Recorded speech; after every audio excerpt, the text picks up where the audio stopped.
அவருக்கு வந்து ஒரு வியூகம் இருக்குது. நம்ம திமுக ஆல்டர்னேட் நாம தான் அப்படின்னு. அவருக்கு ஒரு ஆசை இருக்குது, ஒரு வலுவான கூட்டணி அமைக்கணும்னு.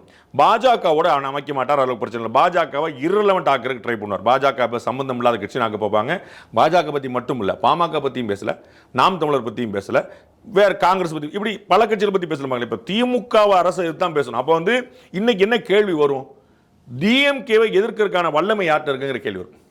அப்போதான் இருமுனை போட்டியாக இருக்கக்கூடியதை மும்முனை போட்டியாக மாற்றுறதுக்கு ட்ரை பண்ணுறார். இப்போ எடப்பாடி பழனிசாமிக்கு ஸ்டாலினுக்கு தான் போட்டி அப்படிங்கிற மாற்றத்துக்கு தான் இவர் திரும்ப திரும்ப என்ன சொல்றாரு? டிஎம்கேக்கும் டிவிகேக்கும் தான் போட்டி. இது என்ன ஒரு நெரேட்டிவ் செட் பண்ண ட்ரை பண்றாரு. அப்போ ஏடிஎம்கே புஷ் பண்ண பார்க்குறாரு, ஐ மீன் புல் பண்ண பார்க்குறாரு. புல் பண்ணுற மூலம் என்னென்ன, நான் அங்கே நிற்கிறேன் போட்டியில், நானும் தான் நிற்கிறேன். அப்போ நம்ம அவர் தான் டிஎம்கேக்கு ஆல்டர்னேட் யாருமே நினைக்க மாட்டாங்க. ஆனால் சிலர் என்ன நினைக்க வாய்ப்பு இருக்குன்னு, ஓகேப்பா டிஎம்கே இருக்குது, ஏடிஎம்கே இருக்குது, டிவிக்கே கொஞ்சம் நல்லா பண்ணுறாங்க, இப்போ அவங்களுடைய பெர்ஃபார்மன்ஸ் பயங்கரமாக இருக்குது, நல்ல கூட்டம்லாம் வருது, அப்போ அவங்களும் போட்டியில் இருக்காங்க போல அப்படின்னு இருமுனை போட்டி என்பதை மும்முனை போட்டியாக மாற்றக்கூடிய ஒரு முயற்சி.